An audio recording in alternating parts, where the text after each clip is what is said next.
நம்ம தமிழ்நாட்டோட வளர்ச்சிக்கு ரொம்பவே முக்கியமான மிகப்பெரிய ஆறுகள் என்னென்ன, அது எந்தெந்த மாவட்டங்கள்ல பாயுதுன்னு தெரியுமா? முதல்ல நம்ம காவேரி ஆறு.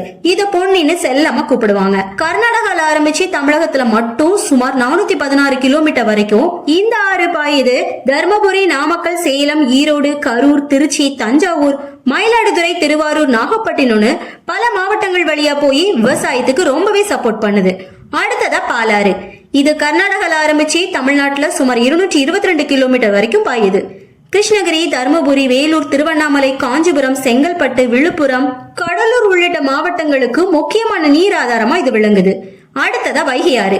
இது தேனி மலையில உற்பத்தியாகி சுமார் 258 கிலோமீட்டர் வரைக்கும் பாயுது. தேனி, திண்டுக்கல், மதுரை, சிவகங்கை, ராமநாதபுரம்னு நீர் ஆதாரமா இது விளங்குது. நான்காவதா தமிழ்நாட்டுல பிறந்து தமிழ்நாட்டிலேயே கடல்ல கலக்கிற மிகப்பெரிய ஆறு தாமிரபரணி ஆறு. திருநெல்வேலியில ஆரம்பிச்சு தூத்துக்குடி வரைக்கும் சுமார் 128 கிலோமீட்டர் வரைக்கும் பாயுது. இது வற்றாத ஆறா இன்னமும் விளங்குது. கடைசியா தென்பெண்ணை ஆறு. இது கர்நாடகால ஆரம்பிச்சு தமிழ்நாட்டுல 320 கிலோமீட்டர் வரைக்கும் பாயுது. கிருஷ்ணகிரி, தர்மபுரி, திருவண்ணாமலை, வேலூர், கள்ளக்குறிச்சி, விழுப்புரம், கடலூர் மாவட்டங்கள் வழியா பாஞ்சி வட தமிழ்நாட்டு விவசாயத்திற்கு மிகப்பெரிய சப்போர்ட்டா இருக்கு.